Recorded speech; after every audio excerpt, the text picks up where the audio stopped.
আজকে চিংড়ি মাছ বাটা হবে।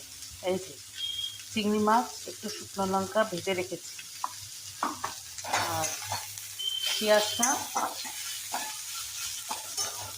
ভেজে নিচ্ছি। এই যে পেঁয়াজ ভাজা হয়ে গেছে, এবার চিংড়ি মাছ পেঁয়াজ বেটে নেব, একটু লবণ দিয়ে দেবো। এই যে এবার মিক্সিতে ঘুরিয়ে নেব। শিলনোড়াতেও বাটা যায়, কিন্তু এখন আর ইচ্ছা করছে না, মিক্সিতে করে নিচ্ছি। উচ্ছে দিয়ে আলু দিয়ে শুক্তো। এবার উচ্ছেটাকে একটু ভেজে নেব, তেল দিয়ে দিয়েছি, উচ্ছেটাকে একটু ভেজে নেব। এই যে উচ্ছেগুলো ভেজে নিচ্ছি।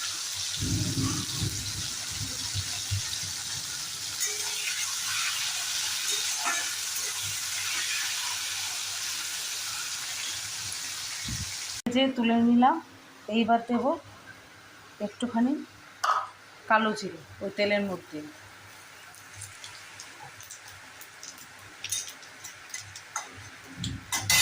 এর মধ্যে দেব একটুখানি আদাটা ভাজা ভাজা হয়ে যায়।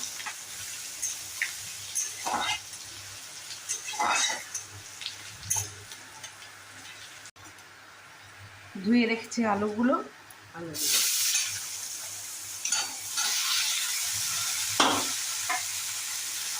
দিয়ে নাড়াচাড়া। এইবার মিক্সিতে একটু সর্ষে আর পোস্ত বাড়বে। কাঁচা লঙ্কা দিলেও খেতে পারো, একটু ঝাল খেতে পারো, কিন্তু শুক্তোটা একটু মিষ্টি মিষ্টি খায়। একটা লঙ্কা দেবো, কাঁচা লঙ্কা। জল দিয়ে দিলাম, একটু ফুটবে, উচ্ছেটাও দিয়ে দিলাম, দিয়ে এবার ঢেকে দিয়ে দিলাম। বাবা বাবা, কত কাজ করছে মা, আমার সাথে সাথে মা অনেক কাজ করে। আবার হবে ইলিশ মাছ, সেটাও দেখাবো।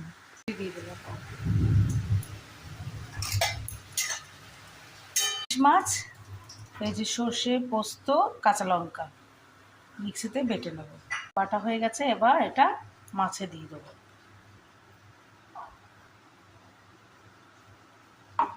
দিয়ে এবার মাখাবো, মাছের ঝোলটা করবো। এবার তেলটা দিলাম।